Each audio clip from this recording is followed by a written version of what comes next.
Hey, I thought I'd tell you a quick story. I call it, are you a salesman or are you an order taker? It's a big difference. Don't get them confused. So as a way of background, when I was a kid, I was dyslexic. I'm still dyslexic. I barely made it through school, and I know the only way I would make my way in this world was through my brute determination and hard work. I knew I had to outwork everybody. I wasn't going to have a steady job or anything like that. That was off the table. So I was super excited that when I'm guessing I learned to drive, I was driving, so I'm guessing I was 16 or 17 or so. I got a job at a shoe store at a local mall outside of Philadelphia in the Chamonix Valley, Philadelphia, or Bucks County. And I started work with so much excitement. I can't tell you. Maybe they were paying me $2.95 an hour or something like that. I don't really remember, to be candid with you. So I worked, I hustled everyone. I didn't take a lunch break. And after the first day of working, I think it was a Saturday, maybe Sunday, whatever day it was, let's say it was a Saturday, I went up to my boss, who was this gruffy, old, short, little chubby set man, had a cigar, talked like, very gruff guy, not Mr. Warm and Friendly. And I said, how'd I do?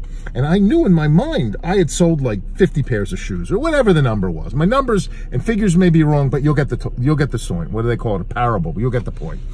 And he said, how many shoes did you sell? In his gruff voice, looked at me, and I was super excited. I thought he was going to tell me I did great. I was a salesman of the day. I said, 50 shoes. He goes, how many socks and how many whatever did you sell? They had shoe polish back then. I said, none. No one asked for it. He says, you think you were a salesman today, kid? He says, you weren't a salesman. He said, you were an order taker. I was so shocked that I literally almost fell off my feet. I was literally pushed back and so dejected. I said, what do you mean? He goes, a lady comes in and she asks for a size 9 shoe. You sell her a size 9 shoe. Guy comes in and asks for a size 6 shoe. You sell him a size 6 shoe or whatever the numbers are. And I realized at that point that he was right. That a lady comes in, asks for the size 9 shoe or whatever it was, and I sold her that. If she would have asked for a size 8.5 blue, and we were out of blue, and I sold her black, I would have been a salesman. I realized at that point that I was also supposed to sell everyone shoe polish. And I was also supposed to sell everyone socks. So it wasn't that that day I took orders. When people came in, I gave them exactly what they wanted. I didn't push for more. And when we didn't have what they wanted, I just walked away. I was happy.